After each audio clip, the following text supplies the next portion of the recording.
ஆதி பாரதி சீரியலில் ஒரு வேறு லெவல் எபிசோட் வந்திருக்கு. ஒன் ஆஃப் த பெஸ்ட் எபிசோடுன்னே சொல்லலாம். செம பரபரப்பாக இருந்துச்சு. ஸ்கிப் பண்ணாமல் ஃபுல் வீடியோ கேளுங்க. இது வந்து தாலி கையோட வந்து இப்படி நிப்பாட்டிக்கிட்டு இருக்காங்க.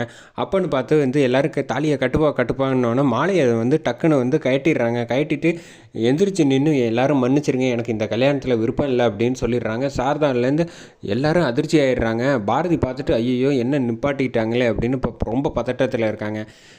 அப்போன்னு பார்த்து வந்து அறிவு வந்து கேட்குறாங்க, என்னப்பா நினச்சிக்கிட்டு இருக்க, விளாடாத, தயவு செஞ்சு தாலியை கட்டுக்கணுன்னா, இல்லை எனக்கு துளி கூட இஷ்டம் இல்லை, எனக்கு விருப்பம் இல்லாத கல்யாணத்தில் என்னால் வந்து தாலி கட்ட முடியாது அப்படின்னு சொன்னோன்னா செம கோவத்தில் அறிவு வந்து சட்டையை பிடிச்சி உழுக்குறாங்க. அறிவு என்ன நினச்சிக்கிட்டு இருக்கேன், என் பொண்ணு வாழ்க்கை என்னத்துக்காக வருது, மணமேடை வரைக்கும் கொண்டு வந்துட்டு இப்படி பண்ணிட்டு அப்படின்னோன்னே சாரதா வராங்க. வந்துட்டு இங்கே பாரு ஆதி, என்ன வேணால் நடந்திருக்கட்டும், தயவு செஞ்சு சொல்கிறேன், இப்போ நீ வந்து ஸ்வேதா கழுத்தில் தாலி கட்ட முடியாதா அப்படின்னு சொன்னோன்னே முடியவே முடியாது, என்னால் எக்காரணம் கொண்டு இவளை வந்து ஏற்றுக்கவே முடியாது அப்படின்னு சொன்னோன்னா பின்னாடி வந்து பாரதி வந்து அதிர்ச்சியாகி பார்க்குறாங்க.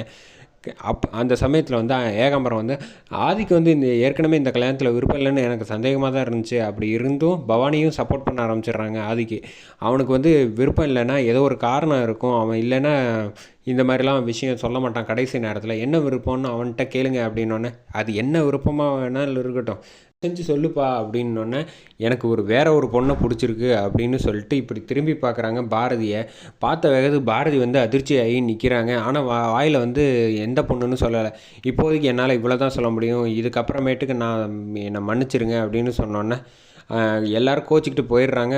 சாரதா வந்து செம கோவத்தில் சொல்கிறாங்க, இனிமேல் உனக்கு எனக்குமான சம்மந்தமே கிடையாது, நீ என் பையனே கிடையாது, என்றைக்கு நீ ஸ்வேதா கழுத்தில் தாலி கட்டுறியோ அன்றைக்கி தான் நான் உன்னை வந்து மகனாக ஏற்றுப்பேன், நிச்சயமாக இந்த ஸ்வேதா தான் என் மருமக அப்படின்னு சொல்லிட்டு கையை பிடிச்சி அழைச்சிட்டு போயிடுறாங்க.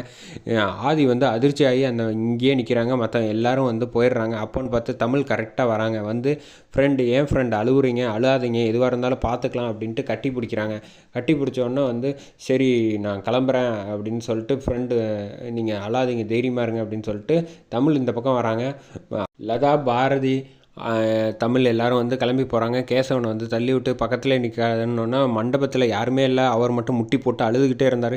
வேறு லெவலில் எக்ஸ்ப்ரெஷன் எல்லாமே ஆக்டிங்காக இருந்துச்சுன்னே சொல்லலாம். நம்ம ஆதிக்கிட்டே இருந்து கரெக்டாக வந்து வாசலில் வந்து ரோட்டுக்கு வந்து நிற்கிறப்ப வந்து பாரதி கிட்ட வந்து கேட்குறாங்க, ஆமாம் கடைசி நேரத்தில் இப்படி கல்யாணத்தை நிப்பாட்டிட்டாங்க, ஒரு வேளை சோறு கூட சாப்பிட முடியாமல் போச்சு, நல்லா சாப்பிட்ருக்கலாம் பிரியாணி, இப்போன்னு பார்த்து இப்படி ஆகிப்போச்சே அப்படின்னோன்னா, ஆமாம் ஆண்டி எனக்கும் பசிக்குது தான் அப்படின்னு தமிழும் பேசிகிட்டு இருக்காங்க. என்ன நினச்சிக்கிட்டு இருக்கீங்க நீங்கள் ரெண்டு பேரும், நாங்கள் கல்யாணமே நின்று போச்சுன்னு பதட்டத்தில் இருக்கேன், உங்களுக்கு என்னென்னா பிரியாணி அது இதுன்னு கேட்குதா சாப்பாடு அப்படின்னோன்னா, பின்ன பசிக்காதா அப்படின்னோன்னா, எனக்கு ஒரே ஒரு சந்தேகம் தான், ஆதிக்கு வந்து யாரை தான் பிடிச்சிருக்கும், நிச்சயமாக எனக்கு என்னமோ நம்ம ஆஃபீஸில் உள்ளது ஒரே ஒரு அழகான பொண்ணு தான் இருக்குது, அது நிச்சயமாக அது நான் தான் அப்படின்னோடனே கீழே வந்து தமிழ் சிரிக்க ஆரம்பிச்சிடுறாங்க.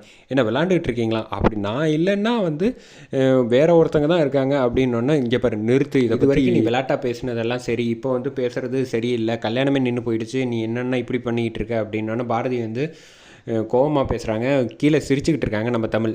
நீங்கள் எல்லோரும் வந்து இப்படி பேசிக்கிட்டு இருக்கீங்க, ஆனால் கல்யாணம் நின்னது வந்து யாராலன்னு எனக்கு தெரியுமே அந்த பொண்ணு அப்படின்னு சொன்னோன்னே, யார் அப்படின்னு சொல்லு அப்படின்னு லதா கேட்டானே, என்ன லதா அப்படின்றாங்க. அதிர்ச்சி ஆகிடுறாங்க பாரதி. என்ன ஒன்றால் நின்றுச்சா, என்ன நினச்சிக்கிட்டு இருக்க அப்படின்னு கேட்டோன்னா, ஆமாம் நான் தான் இந்த கல்யாணம் நிற்கணும்னு சாமிக்கிட்ட வேண்டிக்கிட்டு இருந்தேன் அப்படின்னோடனே, ஏண்டி இப்படிலாம் பண்ணி வச்சுருக்க அப்படின்னு சொன்னோன்னே, ஆமாம் நீ வேணா உடனே நடந்துருமா அப்படின்னு கேட்குறாங்களா தான். நிச்சயமாக நான் என் அப்பா கிட்ட வேண்டியிருக்கேன்ல, அதனால் நிச்சயமாக நடக்கும், நான் அப்பா எது கேட்டாலும் எனக்கு நடக்கும் அப்படின்னோடனே கண்ணை மூடி பார்க்குறாங்க. அப்போ என்ன வேண்டிக்கிட்டு இருக்க அப்படின்னோடனே, இல்லை இப்போ பசிக்குதா, நம்மளெல்லாம் சாப்பிட்றதுக்கு வீட்டுக்கு அழைச்சிட்டு போகிறதுக்கு என் ஃப்ரெண்டு வருவாப்பில் ஆதி அப்படின்னோடனே கரெக்டாக கண்ணை மூடி கண்ணை திறக்கிறாங்க. ஆதி வந்து நிற்கிறாங்க காரை எடுத்துகிட்டு வந்து. பாரதி வந்து அதிர்ச்சியாகி நிற்கிறாங்க. கரெக்டாக வந்து ஆதி வந்து பேச ஆரம்பிக்கிறாங்க. சரி வாங்க போகலாம் அப்படின்னோடனே, ஃப்ரெண்டு ஆதி நீங்கள் பண்ணது ரொம்ப தப்பு, இப்படி பண்ணுவீங்கன்னு நான் நினச்சி கூட பார்க்கல, அந்த பொண்ணு என்ன நினச்சிக்கிட்டு இருக்கும், பாவம் இல்லையா அப்படின்னு கேட்டோன்னே, நான் என்ன வேணுன்ட்ட செஞ்சேன், எனக்கு இப்போ பிடிக்காத வாழ்க்கையை நான் எப்படி சமாதானப்படுத்தி வாழ முடியும், அந்த பொண்ணை வந்து கடைசியில் பிடிக்கலன்னா முன்னாடியே சொல்லியிருக்க வேண்டியதானே, ஏன் உங்களால் முடிவு எடுக்க முடியல அப்படின்னு சொன்னோன்னே, அதுக்கு நான் என்ன பண்ணுறது, எனக்கு தோணுனது தான் செய்ய முடியும், அந்த பொண்ணை ஏமாற்றி பாவம் இல்லையா அப்படின்னு பாரதி கேட்குறாங்க. ஆமாம் எல்லோரும் வந்து காரில் டிஸ்கஸ் பண்ணிகிட்டு இருக்கப்போ வந்து அந்த பொண்ணு யாருன்னு கேளு அப்படின்னு யாரும் அந்த பொண்ணு யாருன்னு கேளுன்னொன்னே பாரதி வந்து கரெக்டாக அந்த பொண்ணு யாருன்னு கேட்டோன்னே ஆதி வந்து இப்படி திரும்பி பார்க்குறாங்க. தயவு செஞ்சு இப்போ கேட்காதீங்க பாரதி, எனக்கு உண்டான விடையே தெரில, அது வந்து ஒரு காரணம் இருக்குது, நான் வந்து அப்புறமேட்டுக்கு சொல்கிறேன்